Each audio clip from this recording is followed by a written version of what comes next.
Queridas hermanas y hermanos de la Fraternidad del Santo Nombre, amigos y lectores del blog El Santo Nombre. Es una alegría, un gusto estar nuevamente juntos, ahora para tratar acerca de 3 temas que han venido recientemente en forma de consulta o de intercambio, como son el tema de la caída en la ascética personal. No hablamos de la caída original, aunque sin duda están relacionadas. El tema del aburrimiento como un factor de sufrimiento constante o como algo que nos persigue de forma recurrente durante la vida. Y también el tema del deseo en general. Son 3 grandes temas que por supuesto trataremos muy brevemente, someramente, buscando decir algo practicable en relación a ellos para nuestra vida cotidiana. Siempre tratamos de llevar al cotidiano cualquier conocimiento, cualquier lectura, cualquier tema que tratemos. Porque si no lo aterrizamos y lo encarnamos, o al menos lo intentamos, de nada sirve. Se convierte en un conocimiento vacío que poco a poco vamos olvidando, o incluso a veces estos conocimientos se convierten en una carga, en un estorbo, porque nos hacen un intelecto demasiado denso, demasiado deliberativo, retórico, discursivo, discutidor, que al final de cuentas es un gran velo, un gran muro que tenemos que sortear finalmente para acceder al corazón. Acceder al corazón requiere, una de las cosas que requiere, en los dichos de los padres, es el conocimiento de sí mismo. Y si tuviéramos que sintetizar cuál es el conocimiento de sí mismo más importante, diríamos que es el verse uno tal cual es. O por decirlo en otras palabras, ver nuestra propia miseria, ver nuestra propia pequeñez, y en lugar de dolernos de eso, abrirnos a la misericordia divina, a la gracia de Dios, que es en realidad lo que nos da la dignidad. ¿Qué nos hace dignos? Todos somos dignos, independientemente de la conducta que estemos llevando adelante. ¿Qué nos hace dignos? La filiación divina. O sea, nuestro valor está en el hecho de que somos hijos de Dios. El Padre que tenemos, ¿qué Padre que tenemos? El hacedor de estrellas, el creador del cosmos, del universo, de todo lo existente, ese mismo nos hizo a nosotros. Y eso ya nos da una dignidad de por sí. La existencia que tenemos nos hace dignos. Dicho eso, podemos ver sin miedo nuestra indignidad, esto es, nuestra miseria como individuos en el transcurrir de la vida en el mundo. Nuestras mezquindades, nuestra irritación cuando aparecen ruidos no deseados, nuestras reactividades, los automatismos. Es decir que, conscientes de nuestra dignidad esencial, asentados ahí, podemos ver sin miedo todo lo que tenemos que cambiar, reconocer, mirarnos a nosotros mismos con crudeza, sin andar generando o permitiendo que la mente genere autorrelatos justificantes y anestesiantes. Vamos a ver, me parece que voy a tener que ir a abrir la puerta. Empecemos con el tema de las caídas, que en la tarea ascética, en general, si ustedes toman Filocalía, escritos de los padres, los santos, con bastante frecuencia ellos hablan de la caída, ¿no? La caída en el pecado, o distintos tipos de faltas, o en el caso de los ascetas, aquellos que llevan adelante un camino de ascensión espiritual, de búsqueda de unión con Dios, eso es el ascetismo, en definitiva. En el caso de los ascetas, la caída tiene mayor cantidad de significados o distintas profundidades. Por ejemplo, para un asceta, una caída no necesariamente es un pecado, sino que puede ser una falta a su propia regla de vida. Se había dicho, no voy a comer tal cosa, y termina comiéndola. Eso sería una caída para él. Y así con lo que ustedes imaginen. Es decir, ¿qué es lo que permite la existencia de una caída? El hecho de que tenemos una norma, una regla de vida, una ley. Como dijo San Pablo, por la ley apareció el pecado. Es decir, como tengo un deber ser y un deber hacer, como sigo el Evangelio, aparecen las distintas cuestiones o conductas que no debo llevar adelante. Queremos decir entonces que establecida una ascética determinada, allí se pone la vara, la medida de lo que cada uno llama una caída, lo que se debe y lo que no se debe. Quien no tiene ninguna norma de vida, ningún código para vivir, ningún mandamiento, ningún precepto de vida, ese jamás cae. Claro, porque se vive en ese estadio espiritual en una cierta inconsciencia de sí mismo, que a veces nos lleva a hacer barbaridades y nosotros lo más frescos, ¿no? Hemos visto en nosotros mismos o en otros. Vemos a alguien hacer barbaridad y sin embargo lo más fresco. ¿Por qué? Porque no tiene esa vara interior, esa regla de vida que le diga esto sí y esto no. Bien, el punto de este comentario es que con mucha frecuencia caemos en distintos órdenes de la vida. Nos habíamos propuesto cierta ejercitación en Cuaresma, por ejemplo, y comentábamos entre varios cómo nuestra debilidad nos lleva a olvidar incluso los buenos propósitos a los pocos días. Eso sería una caída. El punto es, ¿qué se hace con las caídas? Porque ¿saben qué es peor que caer? Quedarse en el piso. Esto lo dicen los monjes esicastas con mucha frecuencia. Es más dañino que la caída el falso remordimiento que nos deja tirados en el piso. Y aquí viene el tema. ¿Qué es el falso remordimiento?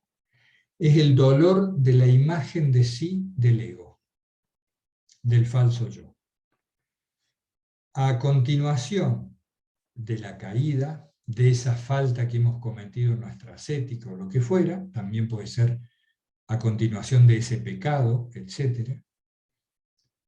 Lo primero que nos invade es un fuerte desánimo, una pérdida notable de la fuerza física, psíquica, del entusiasmo, del vigor vital. Esto muchas veces suele ocurrir porque la imagen de nosotros mismos se achica, se reduce, se duele.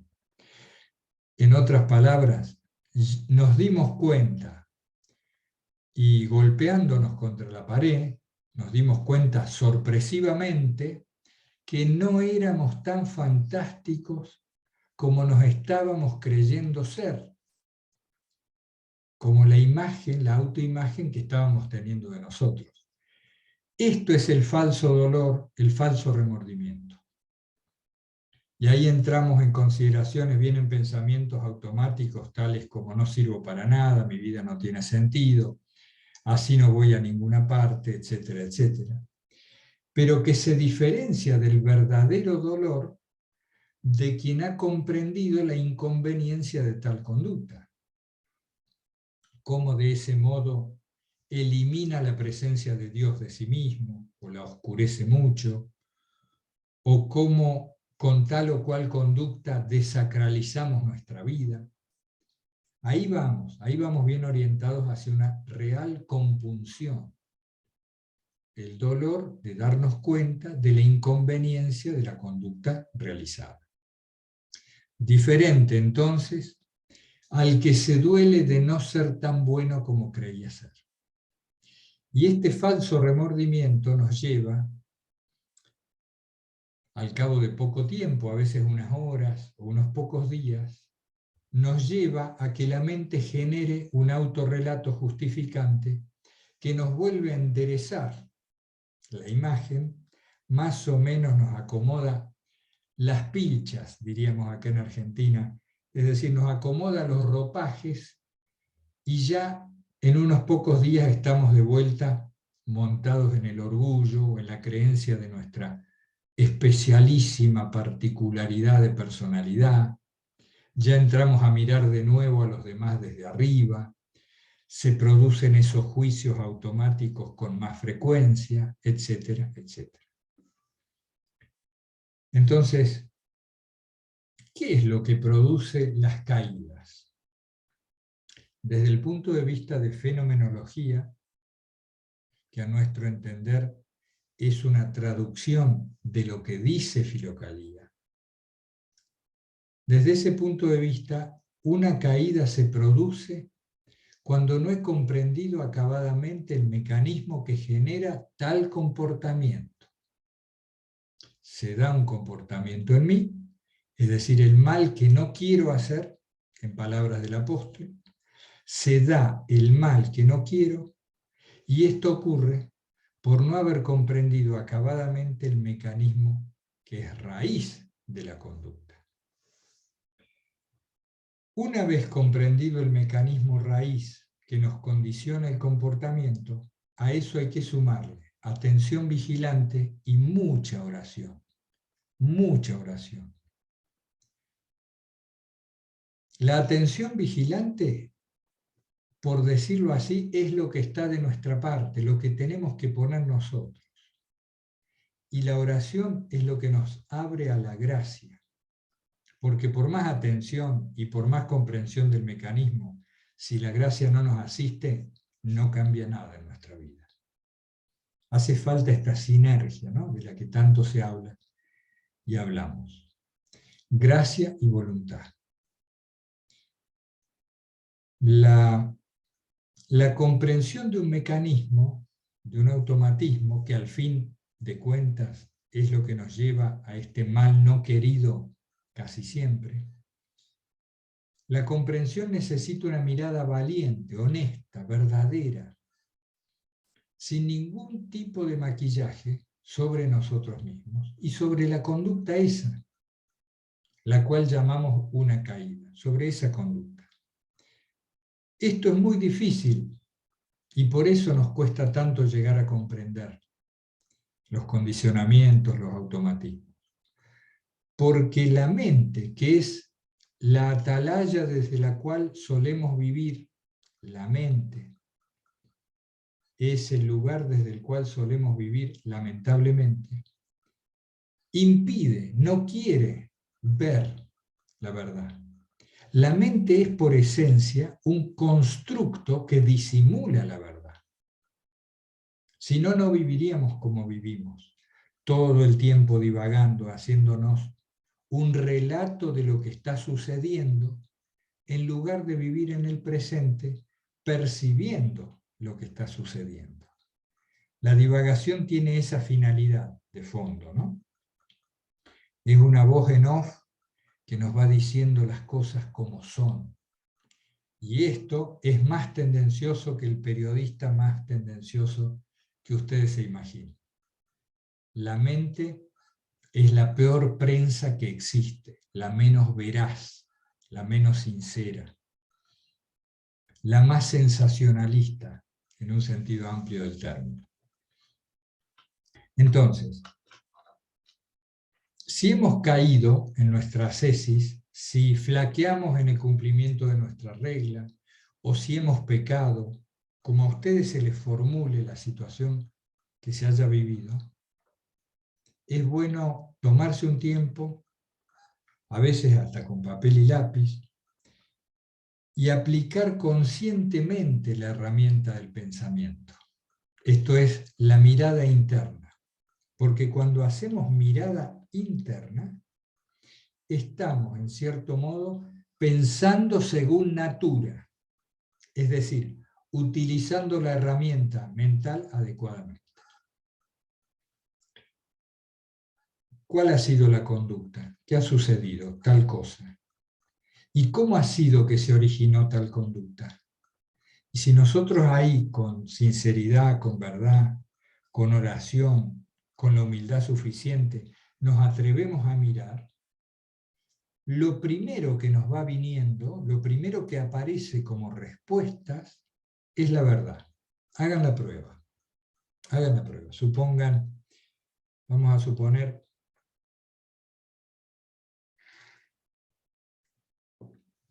caigo recurrentemente en el maltrato a tal familiar. Con frecuencia, y lo volví a maltratar. Hacía 6 meses que no lo hacía, y lo volví a maltratar. Bueno, ¿qué está en la raíz de ese comportamiento? Y esto no es para irnos a psicologismos complicados, a hacer psicoanálisis, esto y aquello. Preguntarnos con verdad, ¿qué está en la raíz de este comportamiento mío que he llevado adelante? Y la respuesta brota. El primer pensamiento, decía San Serafín de Sarov, hablando no solo de esto, sino también del discernimiento de espíritus y del acompañamiento espiritual. El primer pensamiento que acude a nosotros, cuando nos hemos puesto en presencia de Dios, hemos hecho una breve oración y preguntamos al Señor, ese primer pensamiento es una respuesta verdadera, que ha puenteado a la mente discursiva. Ha esquivado el discurso autojustificante, acomodaticio y mentiroso. Hagamos la prueba, es una buena recomendación. Es una buena recomendación que los padres dicen, algunos de ellos, y también hemos aplicado. ¿Y qué se hace entonces para terminar con esto de la caída? ¿Qué es lo que hay que hacer más allá de este ejercicio que yo les he propuesto de reflexión, por así llamarlo? ¿Saben qué hay que hacer cuando uno cae? Levantarse inmediatamente. Inmediatamente. Hay una frase que teníamos por ahí en el blog, ya al ir cayendo, sacudirse el polvo e irse levantando, en ese mismo acto, sin mediar nada. ¿Y cómo se levanta uno? Haciendo la más mínima cosa posible que vaya en dirección contraria a la caída. Es decir, si yo me siento en un mal estado interior por esto que ha ocurrido, y mi remordimiento es verdadero, bastará, miren lo que les digo, qué simple que es, bastará limpiar bien el escritorio, como hemos dicho otras veces, barrer bien el piso, servirle un té al ser querido que vive con uno, o hacer cualquier cosa que sea que nos presente el deber del momento, hacerla bien. Si la hacemos bien, eso ya nos direcciona hacia la elevación espiritual. Y este escalón tan pequeño nos brinda el horizonte del escalón siguiente. Hace otra cosa bien. Sí, pero yo que la caída... No. Seguí así. Ahora hace tal mandado bien. Anda al trabajo haciendo esto bien. Vas en el colectivo, rezás 5 minutos la oración de Jesús. Hacelo bien. La herramienta para salir de la caída, cualquiera sea, desde la más pecaminosa, oscura y dañina que se nos ocurra, a la más simple violación de nuestra regla personal de vida, la salida es hacer algo bien. ¿Y qué es hacer algo bien? Es hacerlo en la presencia de Dios, pidiendo su gracia y con la mayor atención de la que seamos capaces. Situados en el presente, orando, atentos, con toda humildad hago esa pequeña cosa, pidiendo al Señor, sácame de aquí, ilumina esta oscuridad en la que estoy. Y ahí ya aparecen las primeras luces. Si seguimos en esa dirección, no dudemos de que vamos bien encaminados y que empezamos a sentir la gracia nuevamente impulsándonos. A ver cuánto va. Ah, no me marca acá cuánto va. Bueno, vamos a cortar acá porque me han pedido hacer vídeos más cortos, no hagas vídeos de 1 hora, no hagas... Nos sometemos a los reclamos generales y vamos a hacer más bien varios vídeos cortitos. Ya seguimos.